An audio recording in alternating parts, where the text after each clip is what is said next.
গুরুত্বপূর্ণ কাগজ ওরা ছিঁড়ে ফেলেছেন এবং যে সমস্ত স্ট্যান্ডিং কমিটির রিপোর্ট ওদের কাছে দেওয়া হয়েছিল সেগুলো ছিঁড়ে ফেলেছেন।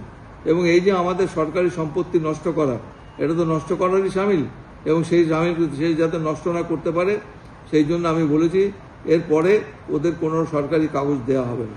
এরকম পরিস্থিতি বিধানসভাতে আগে কখনো হয়েছে বলে আমার মনে হয় না। ওরা গতকালও একই কাজ করেছিলেন।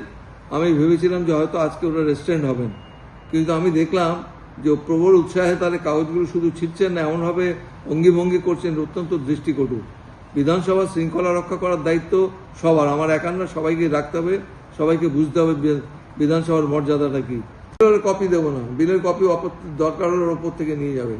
আমরা ওদের অফিসে পাঠিয়ে দিই, অফিস থেকে ওরা বিল দেখে নেবেন। যদি সেইটুকু ওদের আমাদের সেই দৃষ্টিভঙ্গিটা আমরা রাখবো, ওদের অফিসে বিলের কয়েকটা কপি পাঠিয়ে দেবো। আর বাকি বিল ওই যে সবাইকে দেওয়া হয়, ওই বিলটা আমরা দেবো না।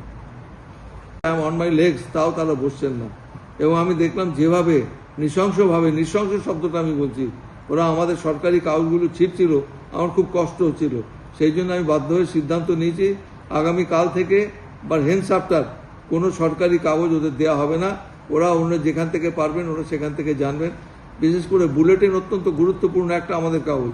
এই বুলেটিনে আগের দিন কি বিজনেস হয়েছে, কে কি উত্তর দিয়েছেন, কটা কোয়েশ্চেন হয়েছে, সেগুলো যেমন থাকে, এবং যেদিন আমাদের যেদিনের বিজনেস সেই দিনের বিজনেস, আগামী দিন অর্থাৎ তার পরের দিন কি বিজনেস আছে তারও রিফ্লেকশন বুলেটিনে থাকে।